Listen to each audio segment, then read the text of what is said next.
Welcome to the Raunchy Power Hour, a book club for discussing romance, from the erotic to the erroneous. As always, this is an explicit podcast and contains strong language, adult themes, and sexual content. If you are sensitive to these things, we urge you calmly but sincerely to turn off your radio now. This month, we are adventuring, or at least choosing our own adventures. So go ahead and grab a snack and a drink unless you're driving, please. Dear God. I'm your producer, Ashlyn. I'm player one, Sydney. And I'm that one dickhead at your game of Monopoly that you play with your family and then the significant other that you bring in to see how they vibe and mesh with your family into the game and tries so hard to win that he's literally cheating. And by God, he wants Boardwalk Avenue and he has it. He's going to tax you regardless of being your partner in crime. And then you're going to have an explosive argument about it in the car ride home. And then you're never going to see each other again. And get ready to get raunchy, I guess. Oh, Lord. Ladies, I have a question for both of you. Ooh, What's your question? I love these. If you were at a metaphorical crossroads between a Harlequin romance, we're talking like shirtless Fabio, right? Very heterosexual, very missionary, but very hot. And the dirtiest, most degenerate Wattpad porn that you can even fathom in your worst nightmares, with like some random like Onceler-esque fictional character. Which would you choose?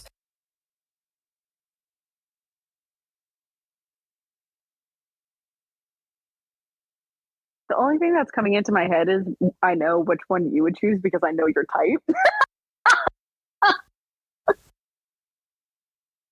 For legal purposes, Lauren has never been into the Onceler and never will be. Mm-hmm, but she is I find that hard to believe. Skinny men.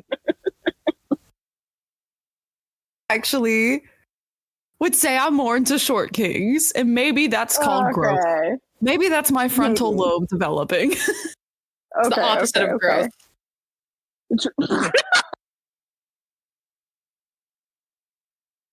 I think I see. Here's my debate in my head. Do I want to go for boring, like missionary? That's like, it's still hot because, guys, very attractive. Or do I want to go on a little, you could say, sexual adventure? And you know what? While I'm sitting here, I've quartered myself into a decision, and that is knowing you'll probably have mediocre sex for the rest of your life. So why not go have a story and go to the Wattpad? See, I would choose the normal Harlequin Fabio missionary, and Lauren will drag me kicking and screaming the other way. That's very true. That's very true. Because I'm a good friend and I want you to live life to the fullest. You got to do it for the plot, honestly.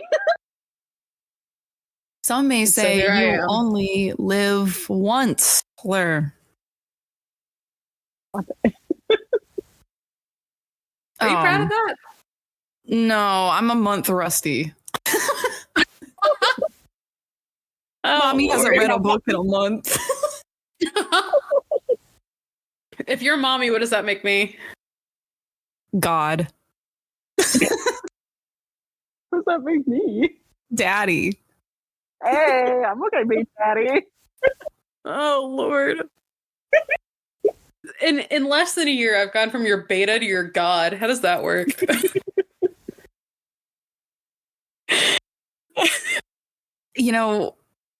Life is not. Anyway. That's it. Life is not. That's the sort of thing. All right, bye, everyone. That was a great recording session. Bye, everyone. We'll see you guys in August. Yeah, see ya. Bye. We're going to give Lauren a dictionary and she's going to learn how to speak again and then we'll reconvene. We actually have to do that before every episode. I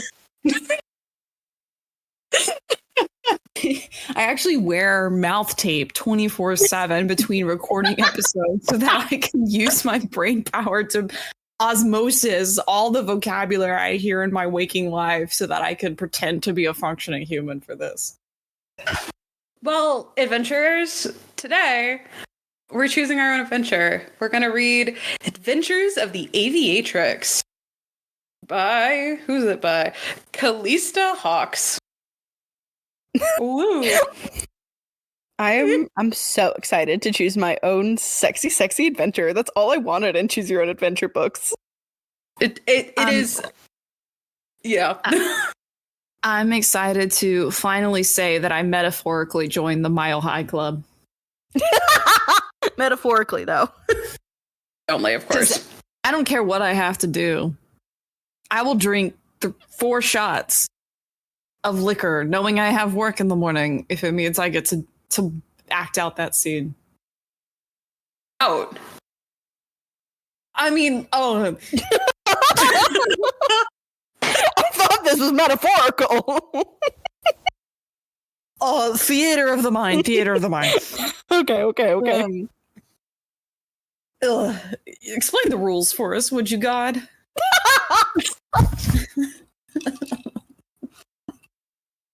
Oh, the rules are, as what Lauren is trying not to laugh into her drink right now. The rules are as follows. Both Sydney and Lauren have a d20 that they will roll each time there's a choice. The person with the higher roll gets to make the choice. The person with the lower roll has to drink. If either of them crit fail, get a 1, or crit success, get a 20, I have to drink.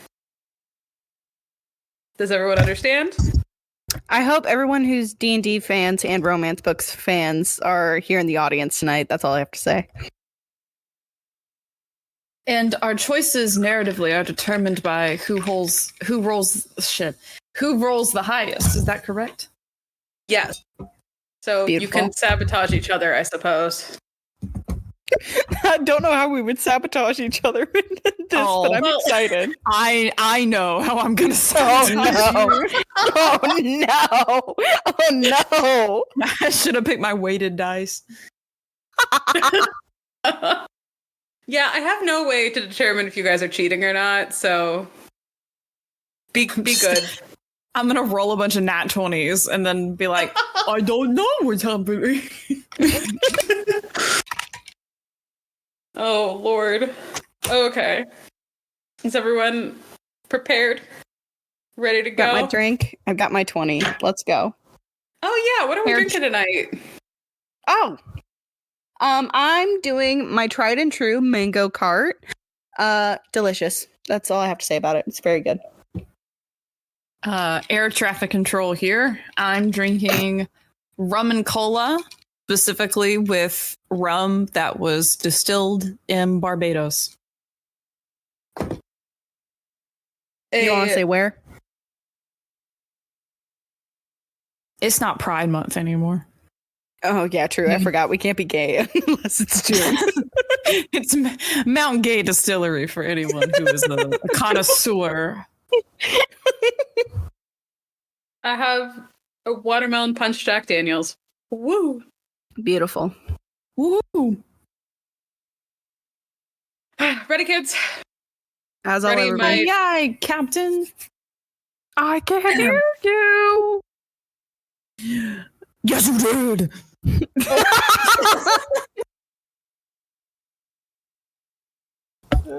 Minimize this very white screen, hopefully. Okay. The rough-hewn floorboards creak underfoot as you cross the bar. Bar might be overselling the joint. It's more like a beachside shack, but it serves liquor and affords a fantastic view of the setting sun over the Caribbean Sea. Barbados, currently? Possibly? A good place to unwind after a long day. Ignoring the lecherous glances of several of the men, you make your way to the bar. You know most of them pretty well now, and they're harmless enough. As you reach the bar, the bartender is already pouring you a glass of rum and slides it across to you. You nod in thanks and raise your glass to your lips. Well, darling, what's a sweet thing like you doing in a place like this? The man next to you slurs. You cast him a sideways glance. Thick-set with a crumpled, oil-stained shirt, unshaven and unkempt with tattoos on both of his forearms. A sailor, by the looks of him. Probably one of the big Atlantic freighters. You wrinkle your nose, the smell of drink on his breath, strong and overpowering. Looks like he's been spending most of his shore leave staring at the bottom of a beer glass. I was just asking myself the same thing, you reply dryly, turning back to your drink. But then I remembered it's the pleasure of meeting fine gentlemen like yourself that keeps me coming back. Huh? He replies. You glance at him, watching as the cogs slowly turn and the penny finally drops. Now listen here, missy, he growls. Ain't no call for that. You take a breath and wonder if you were perhaps a little harsh. Perhaps not, you admit. I'm just not much in the mood for company right now. Suit yourself, sister, he replies, and then you feel his hand grasp your right buttock. Would you like to let it slide or to punch him? Go for the roll. All right. Roll for initiative. Well, who's picking who? You get to choose. No, I think we roll and then we reveal. The higher roll wins. So true, Pookie. That dropped. So again, I'm listening to Copacabana in the background. Okay, what'd you get? I got a 6. I got a 10. Damn. Okay. Lauren, would you like to let it slide or to punch him? Of course, I would like to punch him. Of course you would. Why wouldn't you? Of course. You turn and smash your fist into his jaw. The sailor's head rocks back and he staggers away before stumbling to the floor. The dive erupts in spontaneous laughter. Bitch, he snarls, scrambling back to his feet, his face bright red. You deserved that, mister, the bartender tells him, the tone of his voice a warning. You can't go grabbing the butts of any broad you please, let alone this one. I've seen her...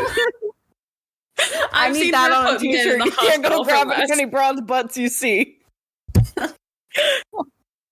This slip of a girl, the drunk guffaws before the sincere nods of several of the drinkers cause his smile to fade, and he glances back at you. I apologize if I offended you, ma'am, he mumbles. Just came in for a few drinks is all. You nod and watch as he slinks off to the far end of the bar.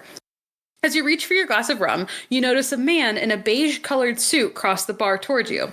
He's a good-looking, tall drink of water, though his uncertain glances around the bar and the way he fans himself with his Panama hat suggests he hasn't been on the island long. Good evening, ma'am, he grins. Saw how you handled yourself you there. have to do a transatlantic accent for him. Thinking I don't that. know if I can. I got it. Wait, can you send us the voice lines? Oh, wait. I think I can share it with you. Please hold. I think I can actually share it with you pretty quickly. Yeah, we should definitely do some voice act. Yeah, we need to give you some Sure. voices. I'll take voices. That'll be fun. Get it pulled up here. Share my screen for you both. You're good. Beautiful. I gotta look up my transatlantic accent reference. Can you guys see it? Yes. Oh, well, not... Okay, wait. Whiskey. Did you say it like that? That's how they talk. Whiskey. I don't think they put in. They don't sound already drunk. Please hold. See if I can get this to go the way I want it to. Why can't I just save it? Oh, I can't just save it. I'm stupid. Save. If he comes, I shall retire for bed. All right, we're ready. Oh my, Lauren. There we go. Okay. Copacabana.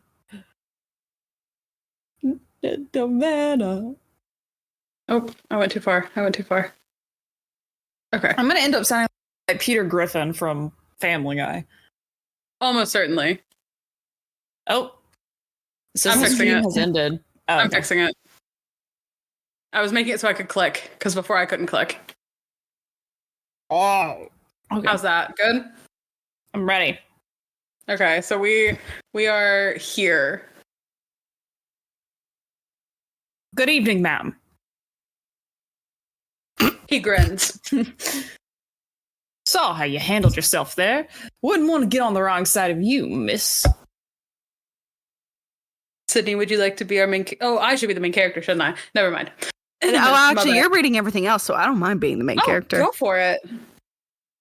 Blake. You reply with a polite, though guarded smile. Elise. Thank you for giving me the name, because I was supposed to say No. Elsie. Elsie.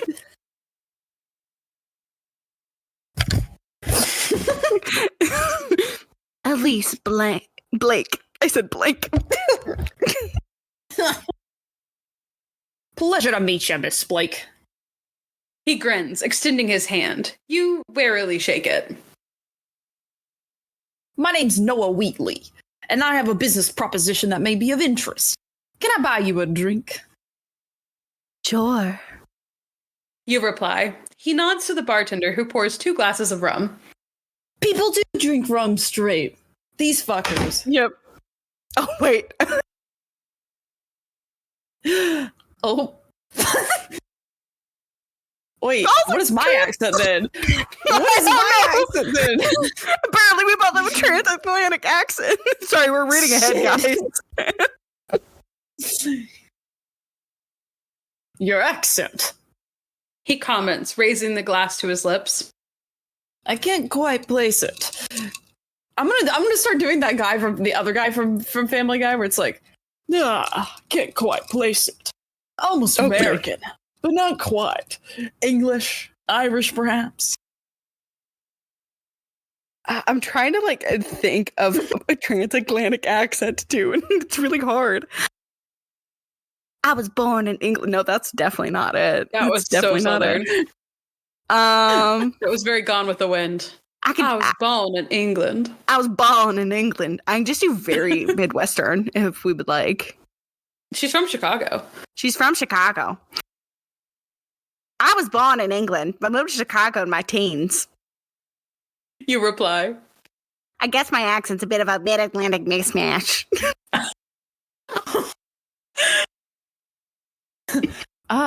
Like Cary Grant, the movie star. He smiles. So? You chuckle.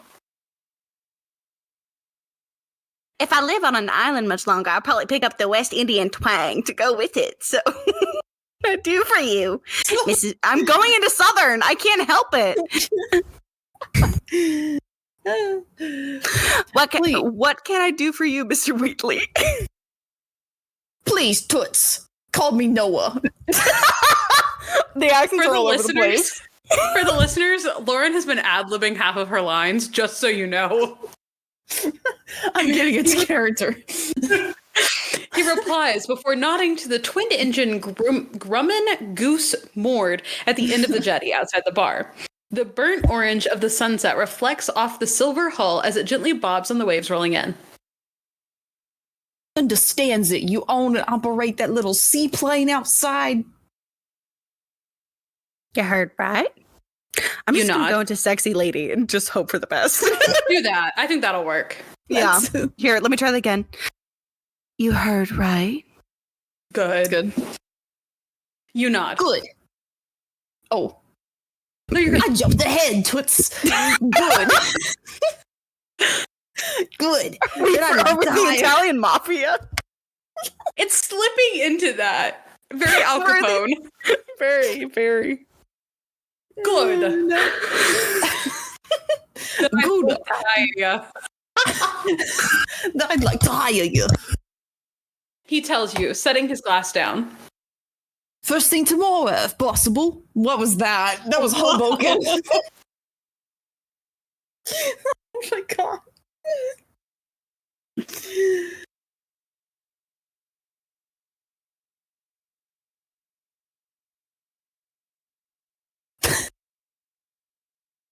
We're really pausing for dramatic effect. Oh, yeah. Will Elise choose? Oh, I guess that depends, Mr. Wheatley. you reply. What's the job? Please. Oh, fuck. Can Noah read my mind?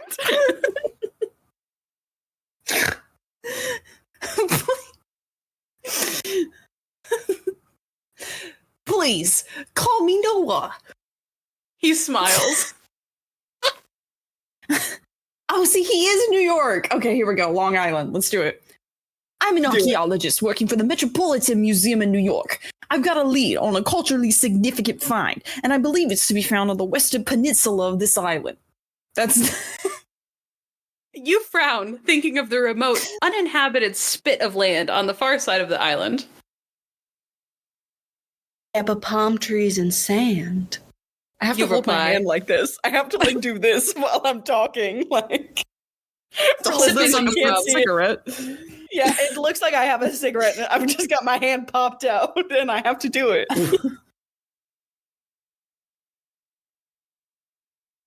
You reply, sipping on the rum. You sure you've got your facts right? I think so. He replies, glancing cautiously about him before reaching into the inside pocket of his jacket. He carefully pulls out an ancient-looking yellowy-brown parchment before slowly unfolding it. A map with an outline of an island drawn on it.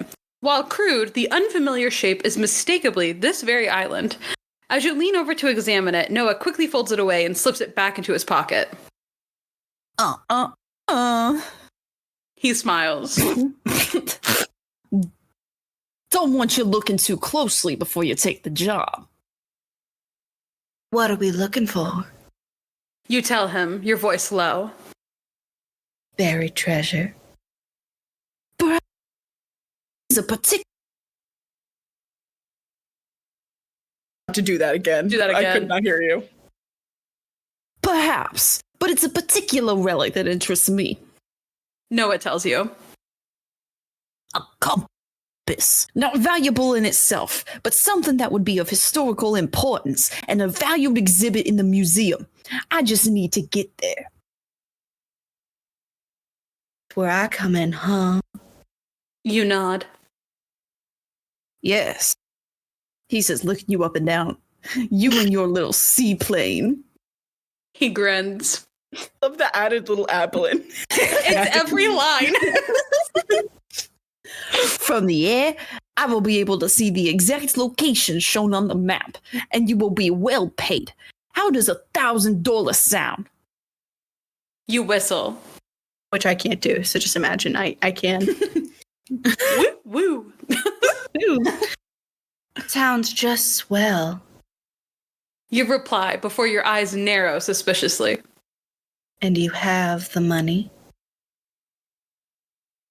Not in cash. He winces. But I could have it wired to you as soon as the job is complete. What do you say, Miss Blake? Do we have a deal? Ladies, please roll. Rollies. Okay, Lauren, what'd you get since you won last time? 11 twits.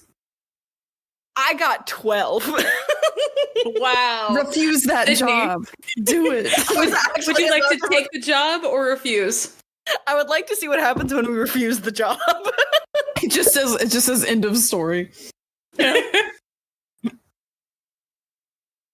I'm not a bank pal. You reply coolly. I can't extend you a line of credit. I've got bills to pay, same as everyone else. I appreciate that. Noah replies. I can't carry that sort of money around on my person, but I'm good for it. I promise you. He adds sincerely. And if it makes you feel any better, I can hold on to the artifact until you get paid. Please, Miss Blake, I really need you and your plane. Roll, ladies. Oh, that's not good. Got a 5. 16. All right. Lauren, would you like to take the job this time or continue to refuse? Well, you know what they say out in New York. What do they say? You never turn down an offer when it comes knocking. We're gonna take that job. Okay. This is Every surprising New for someone who's never been to New York. I've driven through it many times. Our whole New York population is just no longer gonna be listening after this. We're I'm sorry, sorry, New guys. Yorkers. I love you. Your traffic sucks ass though. Yeah, It does. And so do your airports. And your toll booths. Mm-hmm. Basically just saying their whole state sucks, but okay. Your countryside Just- doesn't. Just the infrastructure. You know? Jesus Christ. $1,000 will keep you flying for months. Besides, if you hold on to the collateral until he pays, there's no risk of him reneging on the deal. Okay. You sigh. The compass, if it even exists, is mine until I get paid. Hold on. I'm looking up old jazz music to get into character. Oh my god. Please hold. Lauren, if this if your day job my doesn't work God. out, I really think you have a thing for acting. Oh yeah, voice acting for sure. Thanks. I've been told I do really good impressions. I need Alright. you guys to roll don't- better or worse. I was about to say, Lauren, I hate to tell you, people may have been lying to you.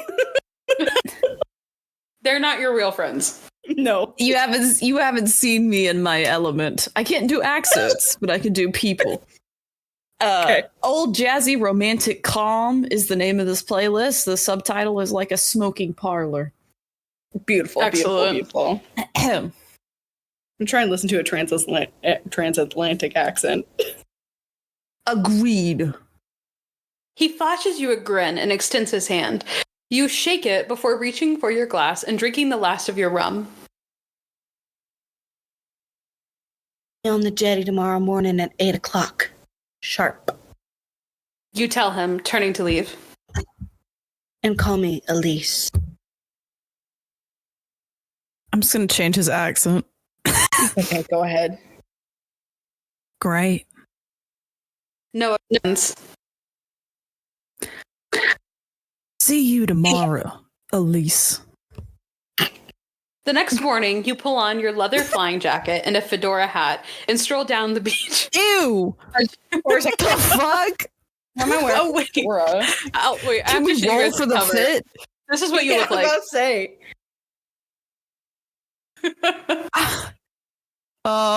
It's giving porno. I'm sorry. It is. I like your French tip nails and your white tank top. I also love my 21st century tank top that I'm just wearing. It's Oh, yeah. definitely not. Oh god. Scroll back to where we were now. Okay. Now I feel like he's got a receding hairline. Like he can't be as hot as 100%. Ugh. As you step onto the jetty, you notice Noah casually leaning against a stack of crates with a cigarette smoldering in the corner of his mouth. Morning, Miss Elise. He smiles, flicking the cigarette away. I've been admiring your airplane. She's a beauty. We've been through a lot together. You reply I'm going affectionately. back into I kind of dig it. I do too. Southern sexy is She's- working. I won't lie. And she's got to have a little vocal fry because I mean, look at the way she's dressed. I just yeah. feel like, frankly, Scarlett, I don't give a damn right now. I love it. It's perfect.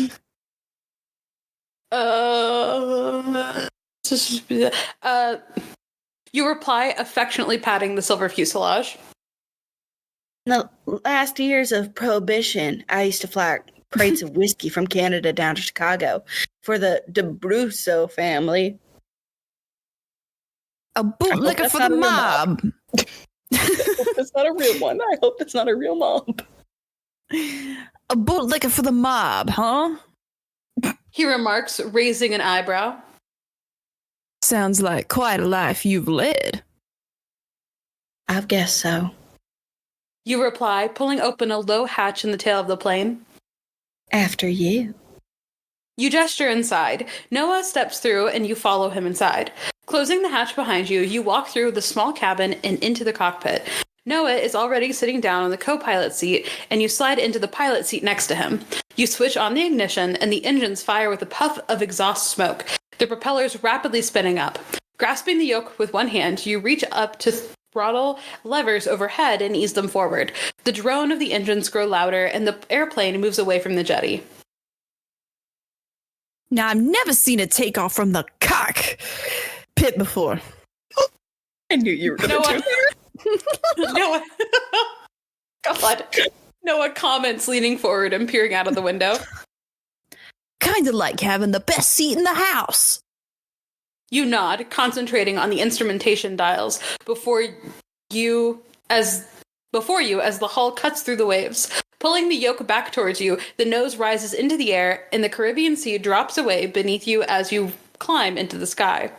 Swinging the plane around in a wide loop back towards the island, you glance across at Noah. Special about this compass we're looking for. You ask him. Is it made out of gold and encrusted with diamonds or something? Something. He replies cagily. Keeping your cards close to your chest there, pal. You comment, cocking an eyebrow. The compass alone is virtually worthless, but what it can lead to is absolutely priceless. He tells you. Men have hunted for it, killed for it for centuries. I don't know how to break this to you, Mac, but Ew. compasses all tend to point the same way. You smirk, meeting his gaze. He smiles enigmatically before turning away and peering out of the side window of the cockpit. You shrug, glancing ahead of you as you fly parallel to the coastline. Roll. Okay. Oh. Ashlyn, Yes. What'd you it's get? time for you. You got a drink. That's a nat 1. Yeah. I got a 7. Lauren, would you like to ask Noah about himself or ask him about the map? I gotta know this fuckers from. Oh, yes, the monologue I've been waiting for. Oh, no. So tell me about yourself. You glance across at Noah. How'd you end up looking for ancient relics?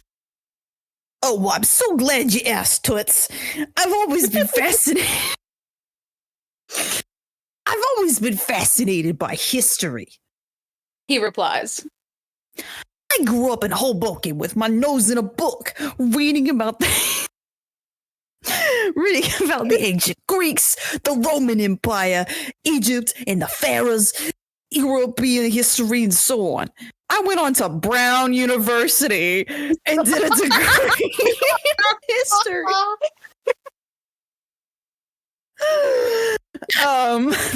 Okay.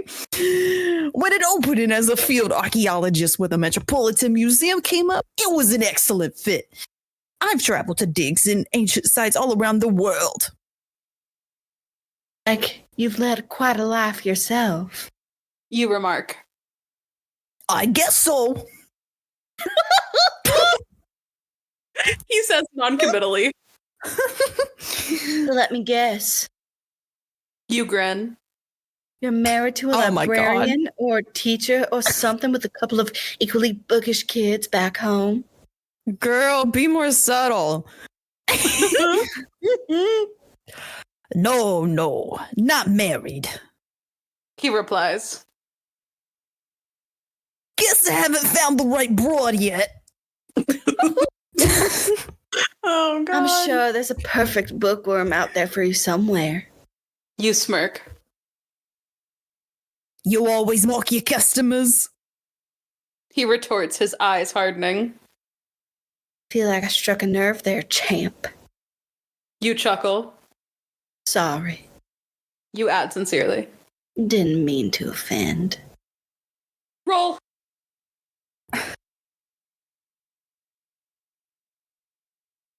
$16. What? Another 6. Damn. I'm not. Lauren, would you like to ask him about the map or concentrate on your flying? You know, I feel like I've offended the man. I think we've pressed a few too many buttons. Let's concentrate on the flying. We don't need to know the important parts of the mission. No, don't. You turn your attention back to your flying, guiding the plane around the cloud-capped peak of the dormant volcano that forms the center of the island. Its slopes covered in dense, impenetrable rainforest. As you reach the far side of the island, the narrow peninsula extending out into the azure waters of the Caribbean Sea, Noah pulls the map from his pocket and studies it before gazing out of the window at the coastline below. That's it. He tells you excitedly, jabbing his finger on the ancient parchment. That steep, rocky section of coastline jutting out just ahead of us. Can you hear Can't me? hear you. Now I Okay. can. Okay. I'll take us down. Oh! You tell him, swinging the plane around in a wide loop as you begin your descent. Noah's eyes remain fixed on the craggy cliff face protruding out of the spray of the breaking waves as they crash against its base. Straightening up parallel with the peninsula, you ease back the throttle and extend the flaps. You glance at the instruments with satisfaction as the airspeed quickly drops. Landon. Again. Brace for landing. You warn him as you guide the plane down towards the undulating surface beneath you. The underside of the fuselage skips over the waves before seawater splashes up around you, droplets showering the cockpit windows as you land. The plane swiftly slows, and you swing the rudder to one side and open up the throttle as you guide her towards the beach. With the plane securely beached, you swing open the nose hatch, athletically vaulting up out of it and jumping down, your feet sinking slightly into the damp sand. A whole bunch of nothing to me. You comment, glancing at the dense tree line of the palm trees at the top of the beach as Noah clambers down to join you, hoisting a pack over his shoulder and onto his back. We'll see. He grins, gazing along the beach at the cliff face a couple of 100 yards along the coast. It's your money, pal. You shrug, mopping your brow with the sleeve of your jacket before pulling on your hat and striding along the beach towards the cliff. As Noah walks beside you, you both leave a trail of footprints in the flawless white sand.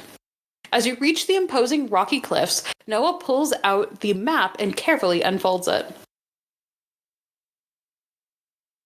Map gives the location as somewhere behind the. Try it again, Noah. I like that a drink was necessary. You know, drink clear. That's how we got here. Loose lips can't sink ships, ladies. Laura's just gonna stay in character for the rest of the show. The method actor we are never needed. The map gives the location of someone behind that cliff face. Noah murmurs, gazing down at the piece of ancient parchment. That man cannot murmur to save his life with this accent. No. I don't know how to speak quietly. Behind it? You echo. Yes, it looks like there must be a cabin of some kind. He replies. I don't want to burst your bubble, pal, but I'm not seeing any openings into that cliff face. Oh shit. I'm trying to my. make. You guys are welcome. You are welcome. Thanks. You tell You tell him, silently cursing yourself for not insisting on the $1,000 up front. There must be. He insists, squinting at the craggy rock face. No matter how long he stares at it, you can both clearly see that there are no yawning cave mouths or even the narrowest of cracks. You won't be the first man to be lured by an old map and the promise of untold riches. You tell him gently, reaching out and squeezing his arm. Let's get back on the plane. You can buy me a rum and we'll call it even with this wild goose chase. Eh? Eh? I don't know how to do eh in a sexy voice. A. Very Canadian. Oi. Eh? No! Noah replies forcefully, twisting his arm out of your grasp. It's here. I knows it. The opening might be below the waterline or perhaps down from above. We can't give up yet. Please, Miss Blake. I'm begging you, toots. His eyes look pleadingly into yours. I guess I haven't much else to do. You sigh. Thank you, Eliza. I mean, Elise. Doesn't know your name. Grins. I love that. You want to try below the waterline or hike to the top of the cliff? Roll. Let's see. Please. This one feels like the first choice with consequences, potentially. Yeah. I got a 10. I got a 12. You do it. Sydney, would you like to go for a swim or hike to the top? See, here's my reasoning. I think going for a swim would give us a wet t-shirt thing, and I think might lead us to a erotica scene. So I'm more inclined to go for a swim. I love you. It's a nice day for a dip. You shrug. Yes, it is, baby. You shrug, casting off your hat and jacket and kicking off your shoes. While you are tempted to strip down to your underwear, you don't know Noah well enough to do that. Besides, your shirt and shorts are lightweight enough for swimming. Noah has also stripped to his shirt and shorts. His pack and neatly folded clothes are sitting next to the untidy pile of your own garments. He rummages into his pack for a moment before turning to you. Here. He passes you a narrow black cylinder. It's a flashlight. A what? I was about to say, it sounded like you said flashlight instead of a flashlight. You heard me, toots. He tells you. Really? You reply, the word dripping with sarcasm. It's lightweight and smaller than the usual ones I get busy with back in Hoboken. Oh my god. Noah replies defensively, glancing at another in his own hand. And it's waterproof. With a grudging nod, you step into the surf and wade out into the calm Caribbean Sea. I'm going to keep saying Caribbean instead of Caribbean. Oh my god. Montage. I'm gonna put ocean sounds on. Oh god. Soon the beach drops away and you begin to swim towards the base of the cliff. Dipping your head beneath the water, you both search for any sign of an opening. I think I could see something. Noah calls out as his head breaks through the water, his dark hair soaked and flattened against his head. He points towards your left and swims purposely towards it. You follow as he dives back beneath the surface. You do likewise. Sure enough, there is a dark, shadowy opening just below the waterline. You both switch on your flashlights, almost said it wrong, and propel yourselves through the opening and into the mysterious darkness beyond. The narrow, rocky tunnel seems to continue deep into the cliff. The flashlight beams barely pierce the inky black darkness ahead. As you propel yourselves deeper, you wonder how much longer you can hold your breath. Too far, and you will not have enough to turn back before you run out of air. Noah seems determined to continue, his legs propelling himself forward ahead of you. While he seems certain, you are less so, and wonder if you should turn back before it's too late. Please roll. I'm gonna kill Noah.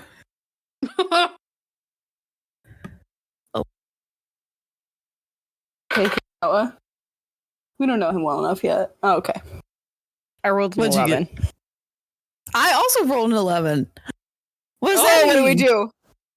I don't know. I don't think this could happen. Everybody goes drink. low.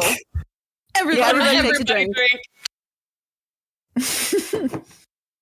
And I think Lauren and I have to come to the same conclusion.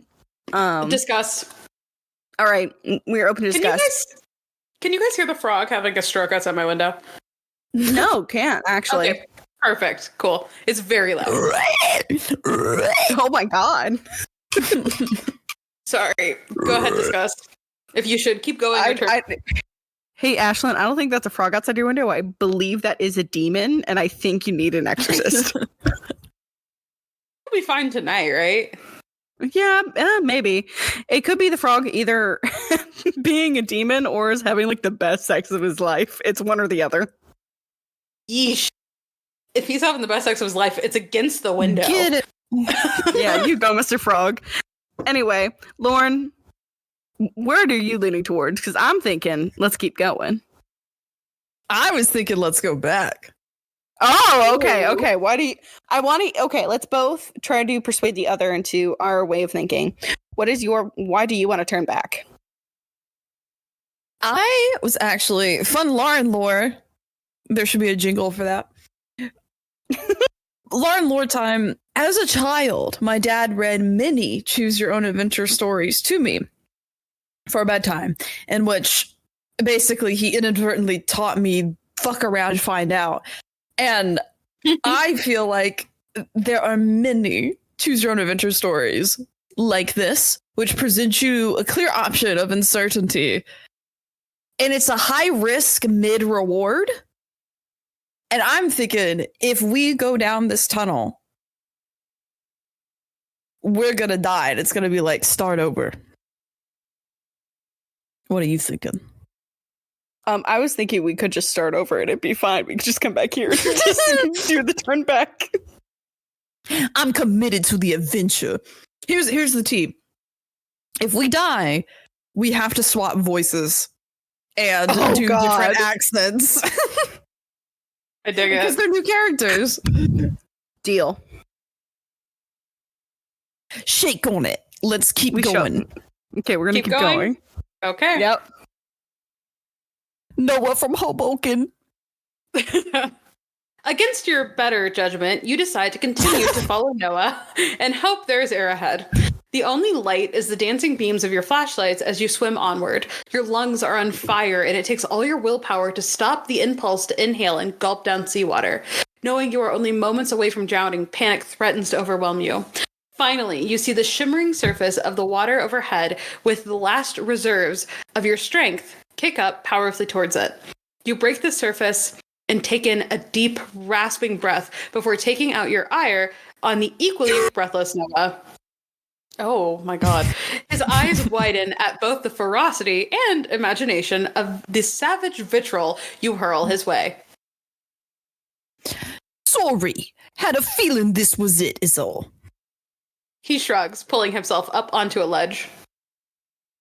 You try that again, pal. The only feeling you'll have is an agonizing throb where your balls used to be. You snarl, pulling yourself up beside him. You ever just look at yourself and you're like, I look like Coconut Head from Ned's Class. You know how I know Lauren's drunk? When she is 3 inches from the camera and says, you ever just look at yourself? Because I feel like this happens every Tipsy Fanfic night.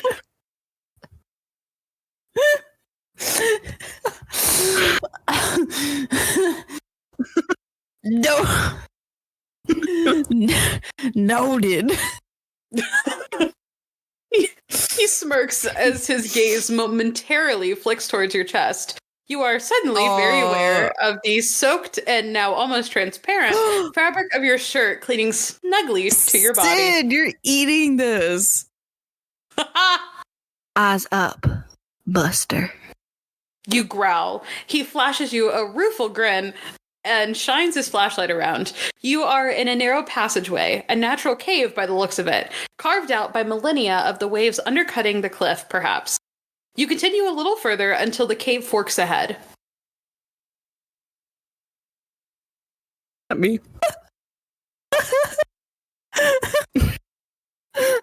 Lauren and I are laughing because Look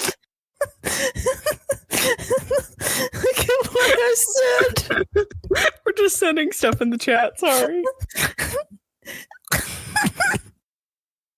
I'm sorry, listeners. I'm having to deal with them too. I've never been more funny than when I'm drunk.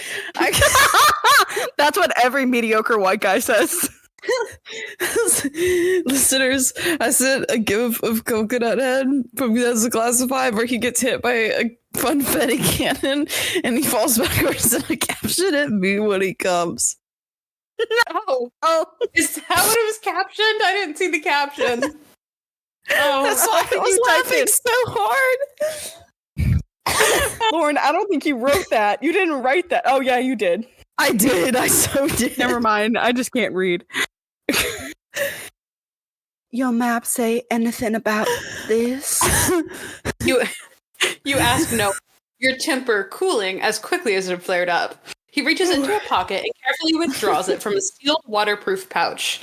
After a moment of deliberation, he slowly shakes his head. Your guess is as good as mine. He replies sheepishly before pointing excitedly ahead. But look. His torch reflects back off something hanging from the wall of the left-hand passage. A lantern, ancient and caked with grime, hangs from a rusty hook set into the cave wall. Looks like the pirates used the passage.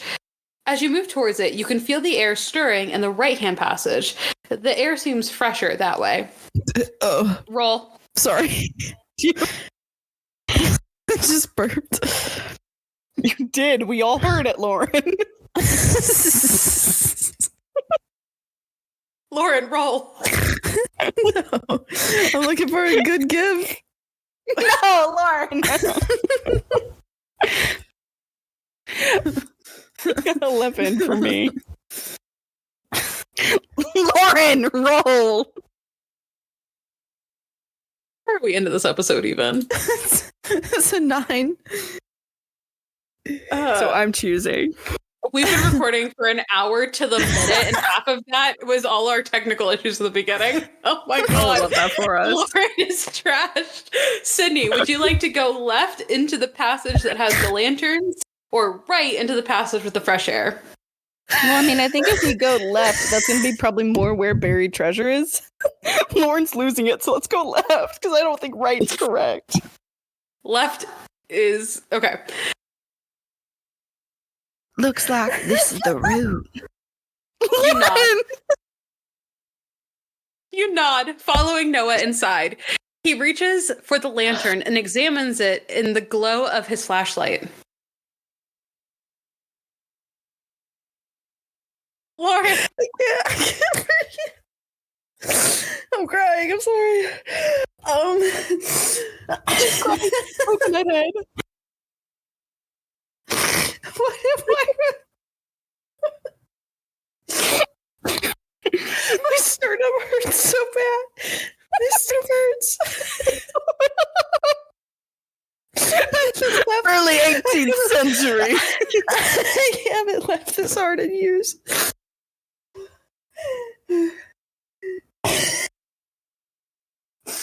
Early 18th century. He muses.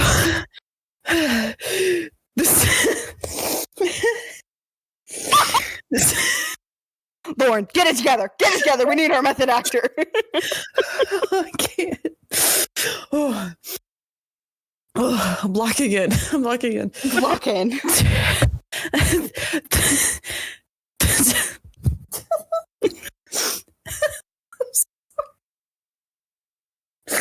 wish this was a bit. I really wish it was.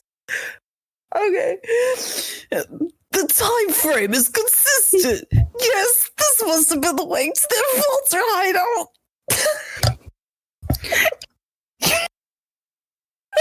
Her laugh is getting me going. You're the expert. You shrug, following him further along the passage.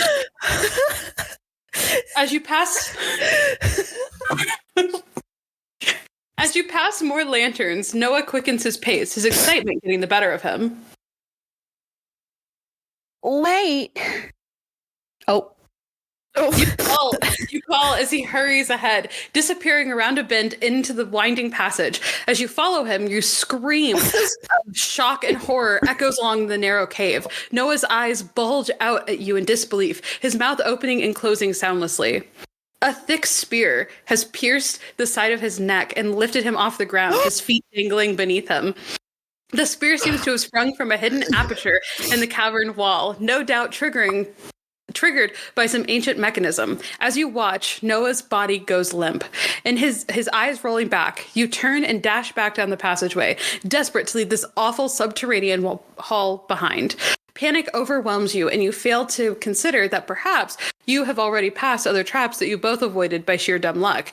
You are not so lucky on your headlong flight back through the winding passage. You hear the sound of something clicking a split second before you feel the ground give way beneath your feet. A trapdoor with a dozen spikes awaiting beneath. Mercifully, death is instant. The end. Or we can go back a few moments and rethink your actions.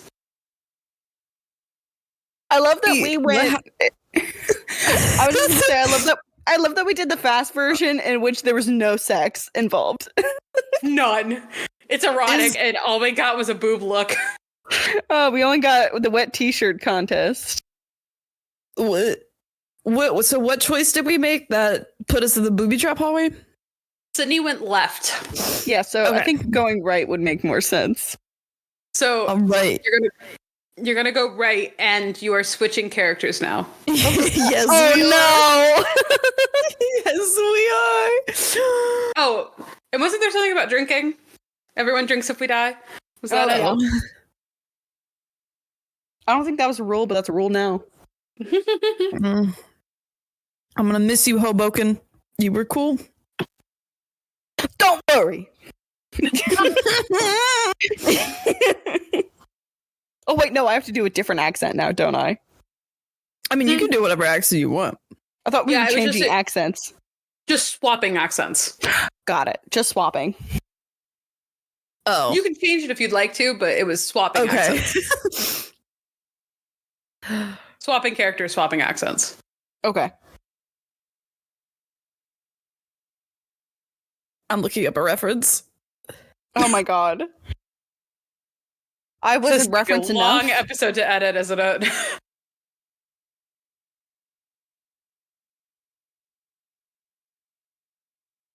All right, I'm ready.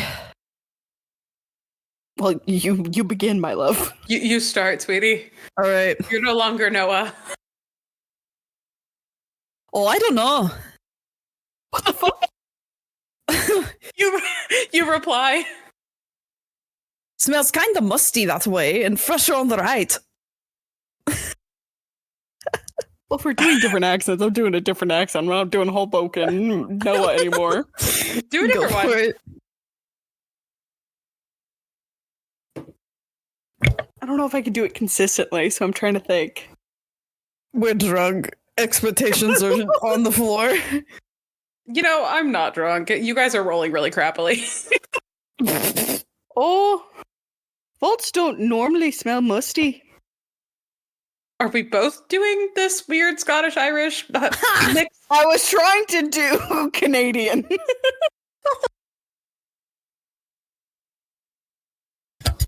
Canadians low and slow.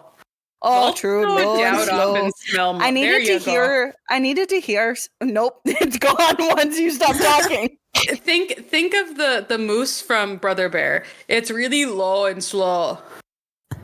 Vaults go down often smell musty. Low and slow. Low and slow. I just can't do it. Oh, don't you know? Oh, There don't you you go. know? I can't. Vaults, no doubt, often smell musty. There we go. Nope. Noah points out. We're gonna try something else for Noah in a little bit. We'll figure it out. Okay. No, something feels off. You continue. The lantern seems like a lure. It's It's too obvious.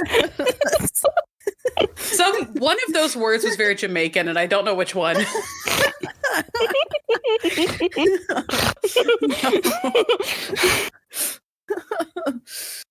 I need to practice. Hold on. Maybe for consistency's sake, we just switch characters. We keep the voices the same. This is fun. Oh, God. Listeners, I need you to know that pretty much Sydney and I are reading this. Lauren is doing whatever she wants. I'm not sure that she's actually reading along with us. I think she's just I read that last line verbatim. That might be the first one you've read verbatim.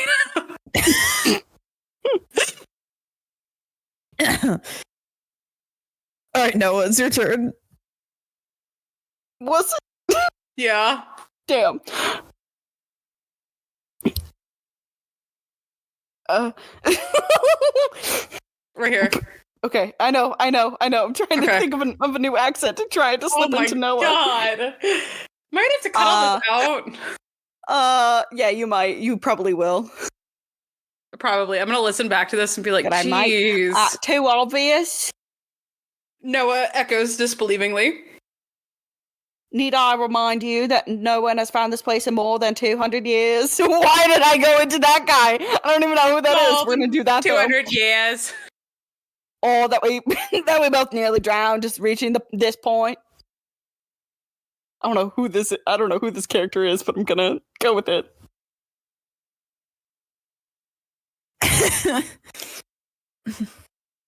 You want to go that way, pal? Be my guest. Oh, fuck. You shrug. I will try this way.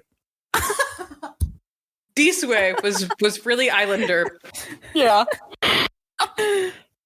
Oh, okay. Noah sighs. Have it your way. But when this turns out to be a dead end, remember I told you so. I'm going back to Sure. Okay. You flash him a smile and lead the way, smirking as you listen to Noah muttering about needing his head examining for taking directions from a damn broad. The passage winds and climbs before dropping down again. The further you go, the fresher the air seems. The cave begins to widen, and you can hear what sounds like water lapping ahead. You wonder if you are about to step out onto a beach, perhaps not far from where you entered the water. But there is no sign of sunlight ahead. Finally, the beams of your flashlight illuminate the rocky walls only a few paces ahead before reaching an impenetrable darkness. End of the road. You murmur to Noah. Looks like the cave opens into a much larger chamber. He replies, gazing into the darkness. Your footsteps echo as you reach the end of the passage, which opens out onto a ledge with just the impenetrable blackness beyond. The sound of the lapping water is louder and seems to be coming from below you. Noah joins you as you step out onto the ledge and peer into the darkness. You swing the flashlight around and something beside you glints in the beam. What's that? You ask Noah. It seems to be an ancient mechanism of some kind, with brass intermeshing gears, chains, and sprockets. There is an ornately carved wooden crank handle jutting out of the side of the device. Looks old. He murmurs, examining it closely. 18th century, I'd say. Exquisite engineering for the time. Shall we turn it? You ask him. Perhaps it operates a drawbridge. It could also be a trap. Noah winces, rubbing his chin. We might be better served ignoring it until we have a better idea than what it is. Where's the sex? Yeah, where is the sex? I don't know, because the other one that I was proofreading was like sex 3 choices in. Okay. It was like talk to woman, bang woman, yes. 16. So did you roll? 16? Hmm? Oh, you rolled already. I didn't know you'd already rolled. I thought you just yelled 16 for no reason. I was like, what? 16. I got a 19. Let's Sydney, go. would you like to turn the crank or ignore it and explore further? I'm gonna turn the crank because I want to change accents. That's real. That's real. Oh, that's so fair. I miss Hoboken.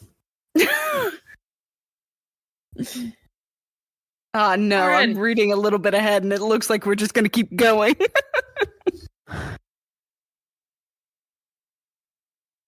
Are you full control? Okay. Nothing ventured, nothing gained. You grin boldly, stepping forward and grasping the crank handle. As you attempt to wind the handle, you find the mechanism stiff and unyielding. 2 centuries of dust and grime, no doubt clogging the gears. Grunting with effort, you put every ounce of strength into it before the handle gradually, I don't know what that was, before the handle gradually begins to move, the gears beginning to turn slowly. Noah's flashlight swings erratically from the machine to the rocky ceiling and the uneven ledge beneath your feet, no doubt suspecting some devious trap to be sprung at any moment. You hear his feet drag on the ground as he slowly backs away. You're a real hero. Oh. Never mind. My bad. That's Lauren. You're a real hero, you know that? You growl as the chains clank on the sprockets. Across the chamber, you see something move in the gloom. Abruptly, the chamber is filled with light. You blink in surprise as you take in your surroundings. The ledge you are standing on is a short distance above an enclosed cavernous lagoon. Floating in the center of the lagoon is an ancient-looking sailing ship. The sails and riggings are bedraggled and thick with dust and cobwebs, but she still looks a handsome vessel. Cannons bristle from the numerous gun ports, and high atop the main mast, you can see the limp, though unmistakably black flag of a pirate vessel. The Nemesis. Noah breathes, reading the name carved into the wooden plate fixed to her bow. Anne Bonny served aboard her. The Nemesis was a successful pirate vessel as there was at the time. A rival for Blackbeard's Queen Anne's Revenge or Charlie Van Ranger's. Strangely, the identity of our captain was been lost in the mist of time. His fate is equally uncertain. Some of them said he was sacrificed by savage Mayan priestesses. Other than he was entombed in the vault of some untold rich... we're going back into Southern. Good night, mate. In an irony of some pirate.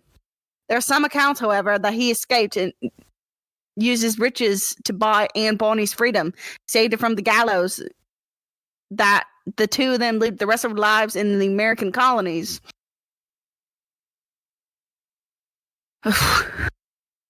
Sounds like a cheap pulp romance novel. You sneer, noticing that the light seems to have been produced by an elaborate series of angled mirrors fixed into the sides of the chamber. The mechanism must have somehow opened an aperture somewhere, allowing sunlight in, which has been reflected around the entire cavern. The narrow ledge continues around the perimeter of the chamber, gently sloping down to a jetty where the Nemesis is moored. Moored.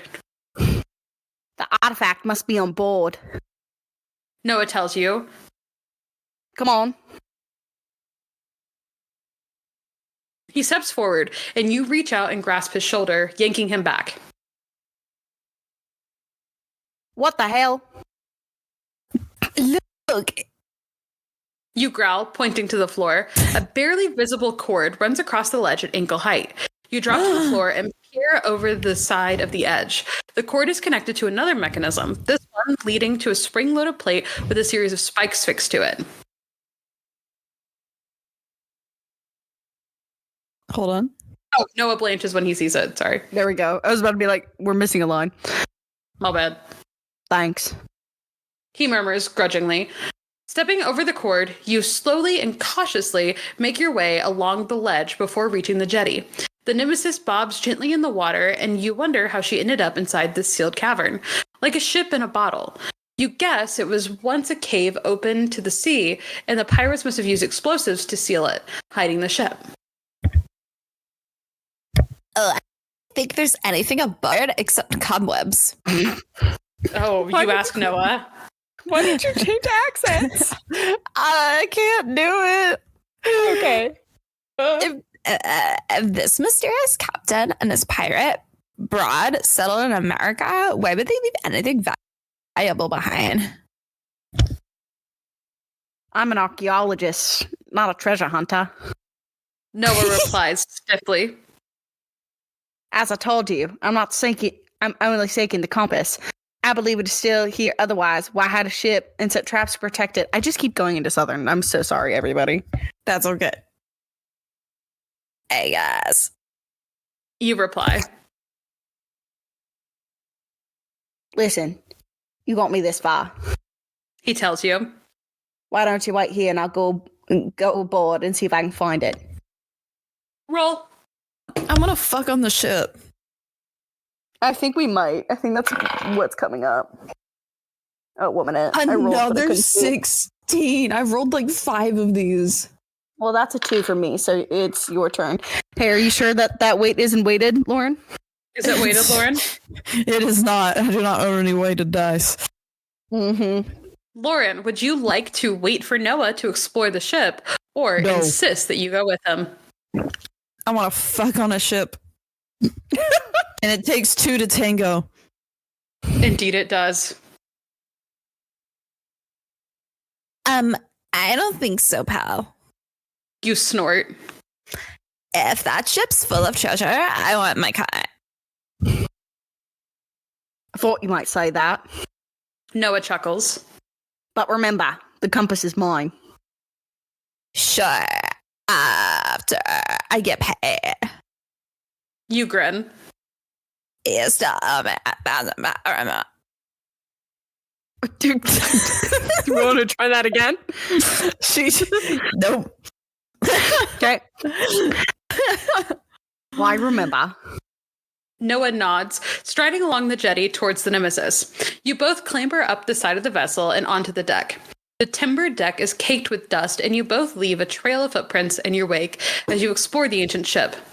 Cannon line each side of the deck, and a few crates and barrels are still securely lashed in place around the bases of the 3 masts. No, Lauren. Try again. She must have been quite impressive at her day. You murmur, gazing up at the now ragged rigging and torn sails. Impressive and fit if you sighted her from the deck of a merchant ship, I would imagine. Noah grins. It feels strange to be walking on her decks. Where do you think the treasure will be? You ask him. The compass He pointedly corrects you. will either be below decks. He shines his flashlight towards an open hatchway a few paces ahead of you. Or within the captain's cabin. He gestures towards a door set into the face of the raised quarterdeck at the stern of the ship. You've been lucky so far. What do you think? Do you think we're gonna fuck in the captain's cabin? I feel like we'll fuck at the captain's cabin. We better.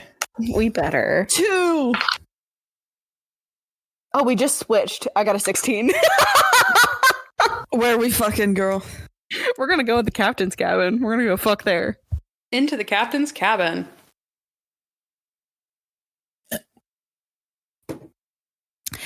I guess it makes sense that the captain would want to keep the most valuable artifacts close. You reply.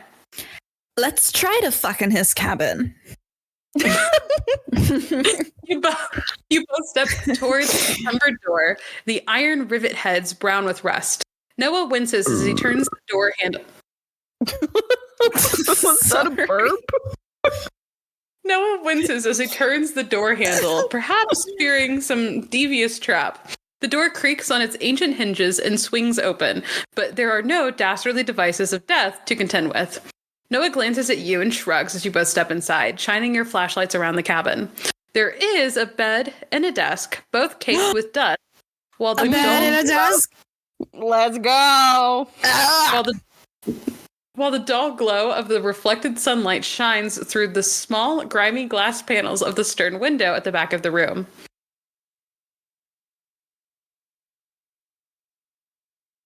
I'm starting to get the feeling that all we found is an old sailing ship. You tell Noah as you glance around at the all but bare cabin. Perhaps it's more than meets the eye. Noah murmurs. Let's take a closer look. Roll. I got a 10. 12. Lauren, would you like to check beneath the bed or check the desk? I think a compass is more likely to be in the desk. Desk it is. Let's see that. Oh my god. I don't want lore. I want penis in hole.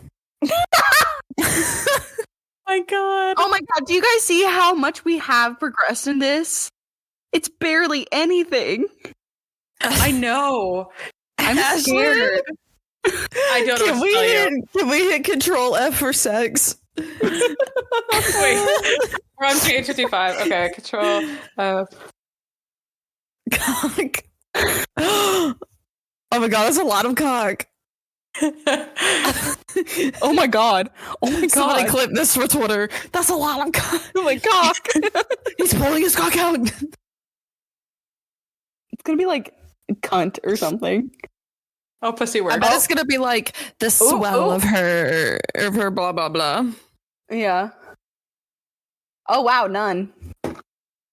Swell. Okay. Vagina. Pussy was a lot. There was a lot of that. pussy. You didn't see pussy. Well, that's not a lot. That's sad. Hmm. Orgasm. No. Climax. Type climax. Oh, climax. Do that next. Oh my god. Oh my god. Oh shit. Oh shit. Oh.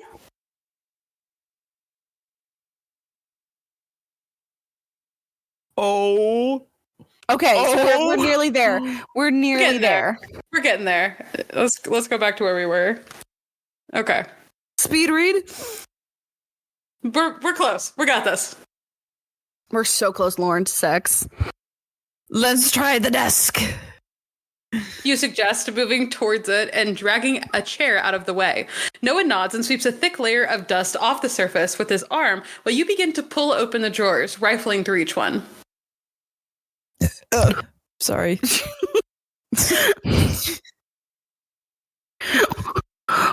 What's that? Noah asks as you pull out a thick leather-bound volume. You blow the dust off the cover and open it.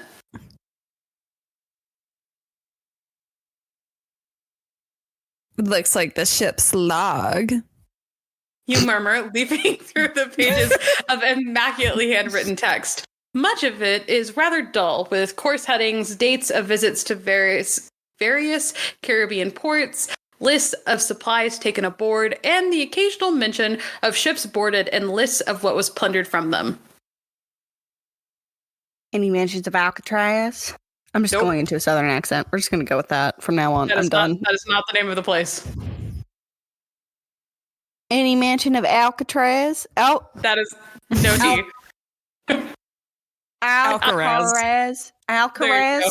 Who the fuck is Noah. Alcaraz? Noah murmurs, peering over your shoulder. According to Anne sorry. Bonny's journal, that's the name of the ship that the captain acquired the compass from. Alcaraz. I'm listening to sea shanties. You echo, turning the pages before your gaze falls on that name. Yes. You begin boy. reading. Speed read. 20th of April, boarded the Spanish vessel Alcatraz. Minimal resistance. Her captain had the good sense to surrender his sword before further bloodshed. Without our hold, we discovered 3 chests of gold bullion and one other curious item, a strange compass unlike any I'd ever seen before. The captain seemed particularly reluctant to part with it, but a savage gut punch from Ian Boney quickly persuaded him otherwise. Redheads truly have a fiery temperament. I have secreted the item in the hand and have please sit with it over a small and a rather ordinary looking timber chest, because I like detailing this shit out for plot convenience. Yeah. That's it. That is it. Noah grins. That must be where the compass is. That's where it was more than 200 years ago. You remind him. A lot could can happen. Oh, never mind. I'm so dumb. No, you're good. A lot could have happened since this log was recorded. It's still here. I'm sure of it. He insists. Please roll.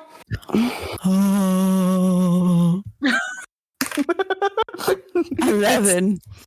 That's the ghost of Lauren. The fact that there's been no sex scenes yet. I just rolled a 16. Okay, your Neat. guess. Would you like to check beneath the bed for any clues or go below decks?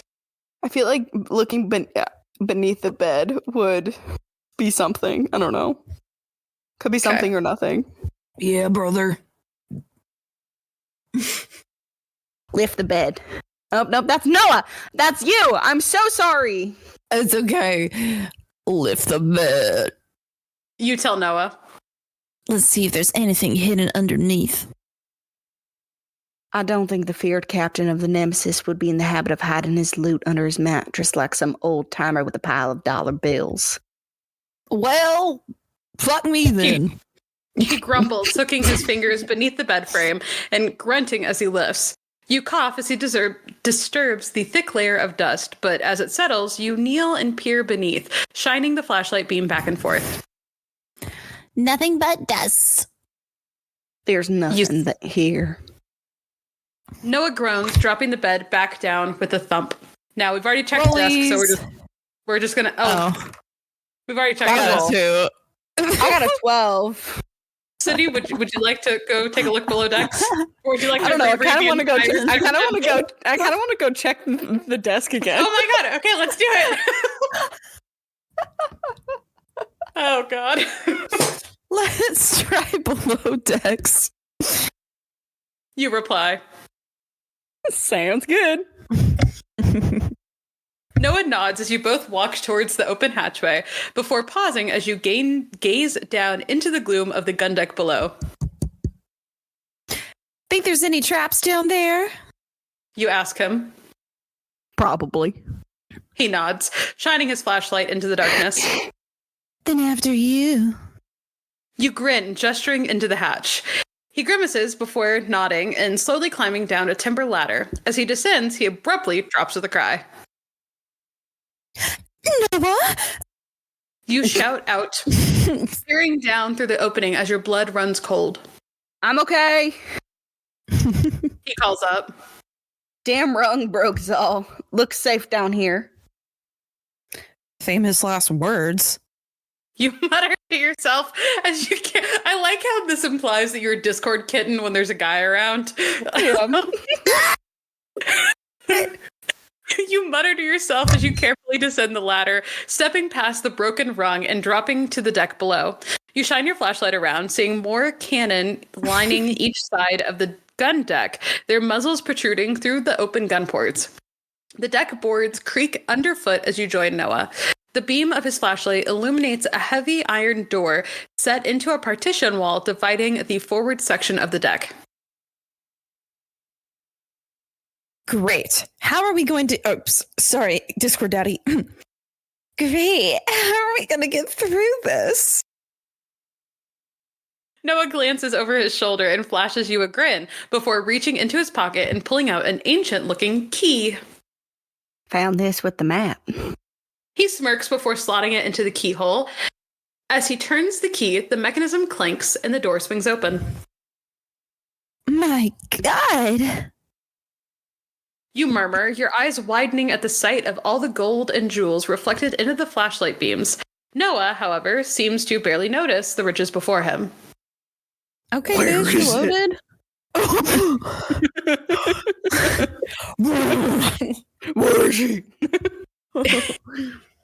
He mutters, glancing frantically around him as he steps into the strong room. You notice 3 chests laid out at the back of the compartment. A timber chest, an iron chest, and an ornate jewel-encrusted chest, with a mysterious symbol on the front. And what are the chests? You suggest. Perhaps, but which one? He asks. You're the expert, pal. You reply. Your guess is as good as mine. He shrugs, glancing at each chest in turn. Okay, well, we already know which one it is. Yeah, but you can open the other ones for funsies. Yeah, we could open it for funsies and switch Nat characters. 20! Damn it, I got a 3. Drink up. Drunk.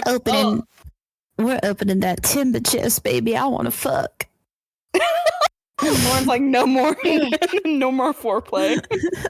I don't want more lore. The timber chest. You tell Noah confidently.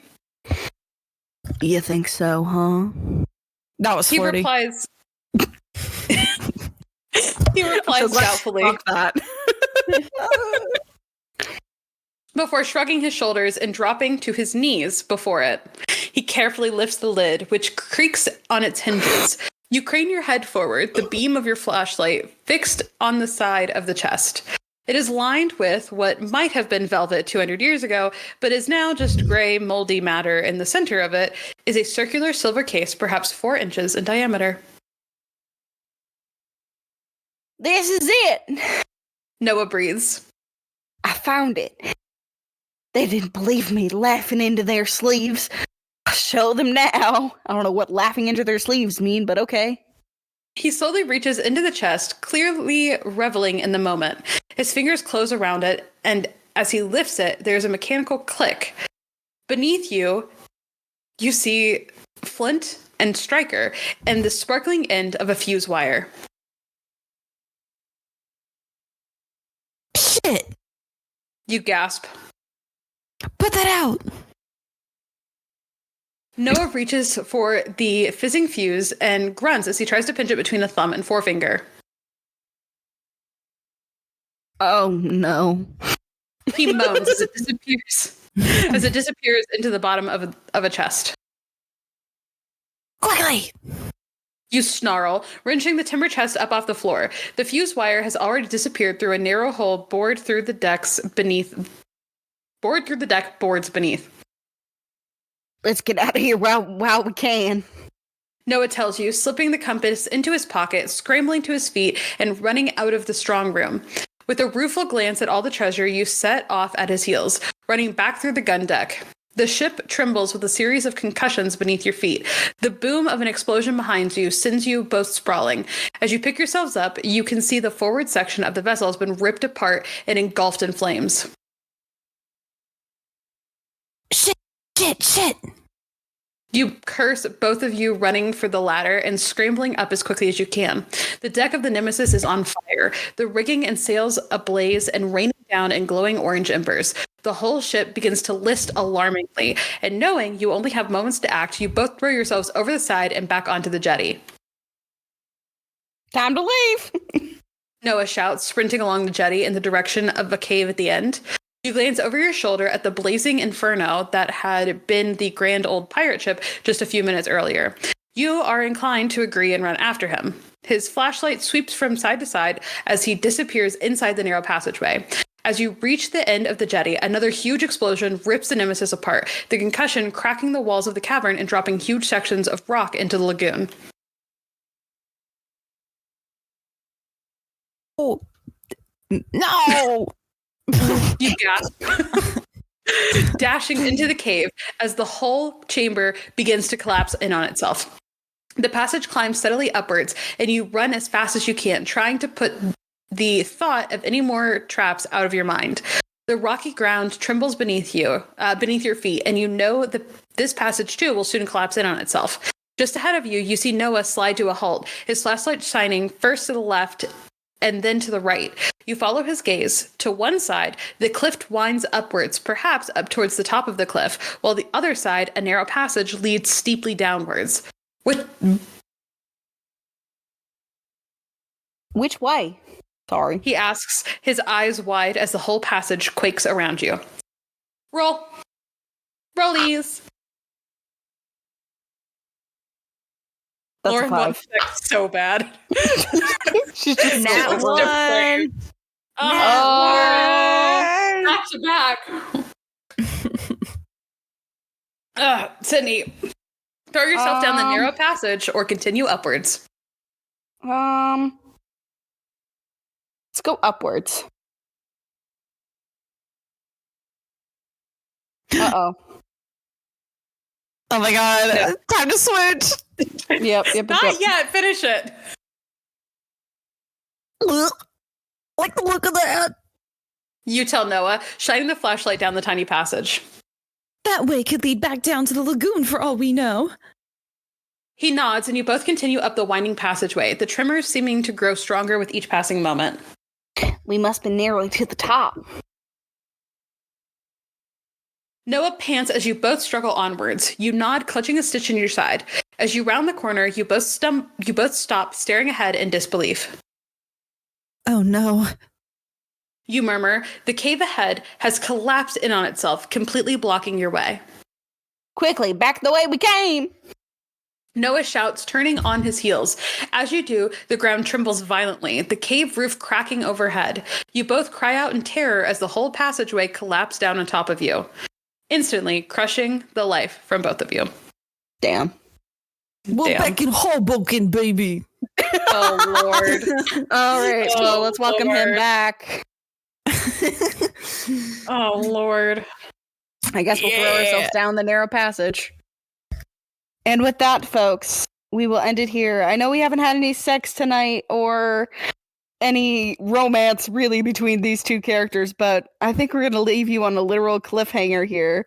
So tune in next time to see whether our seductive pilot Elise and our dashing Noah, whatever his name is, archaeologist. I'm just doing my two voices. If they make it out of here alive and with that silly little compass. Thank you for tuning in. If you liked what you are listening to here, we've got a bunch of other episodes on Spotify and anywhere else where you get your podcasts. We also have our Instagram, Twitter. We've got a Fable where you can follow along and see what we read. We also do have a Goodreads account. We have YouTube, and we also have Twitch. But please go check us out on any of our socials. Go follow us on there and see what books we're reading. And with that, I will say good night to you, you very pretty pirates. Arr!